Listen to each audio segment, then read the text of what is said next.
Hey everybody, it's Fig Corner 2000. I'm back. I know it's been a while. There's a lot of changes coming and new things are going to happen. So let's dive right into it. To start off with, as you can tell, I am no longer going to be wearing gloves when unboxing these figures. I don't really think it matters as much anymore, and it doesn't really look good on camera in my opinion. Although, if you don't think it looks good, go ahead and drop a comment and tell me that, because I'm willing to change things whenever anybody wants it to be changed. Secondly, I'm going to stop unboxing figures in front of the camera. This is actually going to be the last video where I will open this. Other than that, they're just going to be sitting here, and I'm going to review them, their accessories, posability, all that stuff like I normally do. So no changing to the actual reviews, but I'm going to stop opening these on camera. Once again, if you think that this is a unnecessary takeaway that I should still be doing, and you think I should just continue with it, go ahead and leave a comment telling me that. Once again, willing to change depending on what the audience wants. With all that being said, let's unbox this figure and get to a review. Figure, since we've done a Wolverine figure before, I actually probably don't need to talk about him. Let's just get this box open. To start off, I think this figure's accessories are good, including the head sculpts and then the hands it comes with. Also, I do like this box artwork right here. This is the 85th anniversary Marvel Legends Wolverine. I do think this looks really cool, and I'm excited to use this head right here, this growling head on my brown suit Wolverine back there. It's going to look really good. Let's get everything out of its packaging.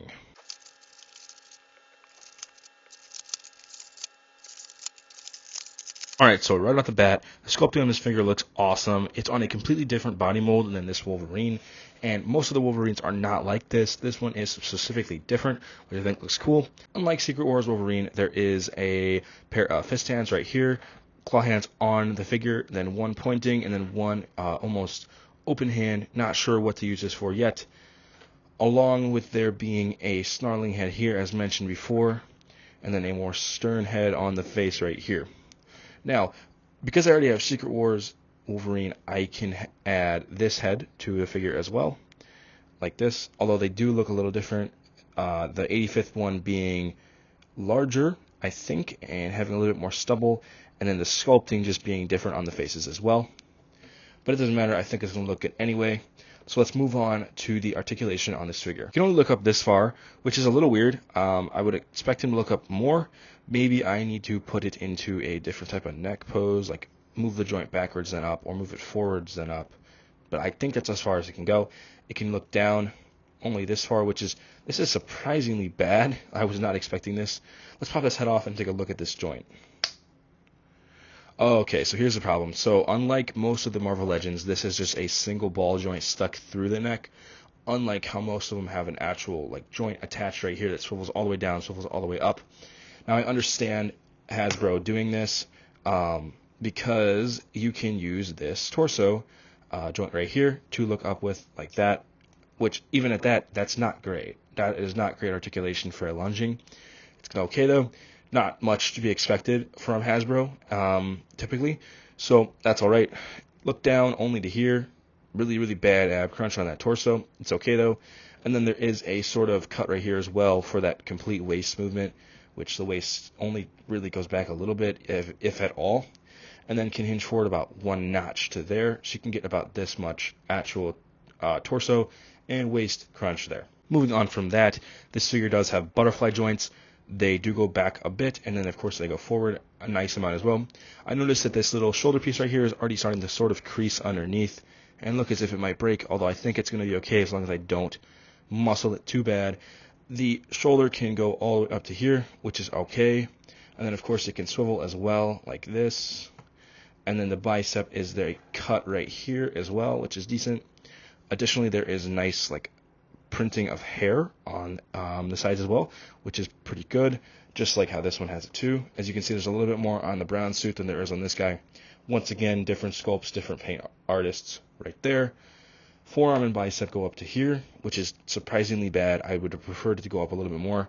I don't really think it can get more though. No forearm movement like right here, which is expected. Marvel Legends does not do that, and I don't know many figure companies that do. But there is of course that wrist swivel right here, and then it goes back a bit, and then it goes forward like this. There is additionally a noticeable difference in size with these claws that are on this one compared to this one. These are thicker and just look better overall. If I can get this in focus, I will show you what I mean. They look thicker on the edges and almost just wider as well, while these are a thinner type of claw, which I think is okay, although I am pleased with a sculpting of a larger claw, sort of more comic accurate to what Wolverine really does look like. The hips can go up to here, although I don't know how many times he is going to need to do this, but that is nice. And then they kick out up to here, which is fine as well. There is that thigh swivel right here as well for this figure, and then he can kick back like basically none at all with the hip because of this stupid butt piece back here. This is a lot of quality control from Hasbro. I mean, I feel like their sculpt is just a little weird. They do look good stylistically wise, but the articulation is for sure subpar to a company like Mafex or SH Figure Arts. And he goes up to here, which is decent, and then of course there is I think there is a calf. Oh, there is not a calf cut on this figure. That is interesting.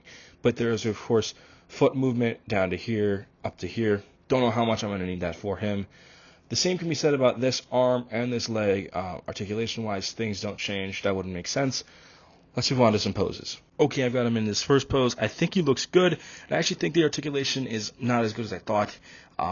Having already said that it's not great, I'm not going to dock it anymore. But they are stiff figures and just not exactly what I like. Although, I do need to specify, I do not enjoy when my figures are extremely loose, but I don't like it when they're extremely stiff. Let's move on to another pose. Okay, so for this next pose, again, I'm pointing very angularly. I think this looks good. I do enjoy the pointing finger, and I think I'm going to need to do maybe one more pose with this dude before I call it quits.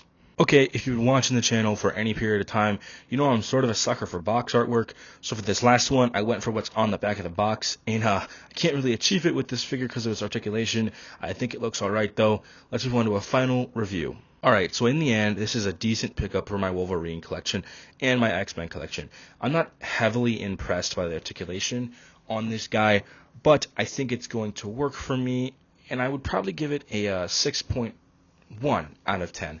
It's not an amazing figure. The paint sculpting is better and the articulation is better, and it is for sure a nice blue suit Wolverine. Although I do actually like this figure more still. I have yet to find a perfect Wolverine figure for me, so there's going to be more stuff like that coming. I also may or may not have picked up a Sabretooth figure, so that's going to be really cool as well. So stay tuned for both of those reviews. Thank you guys so much for watching. Please like and subscribe.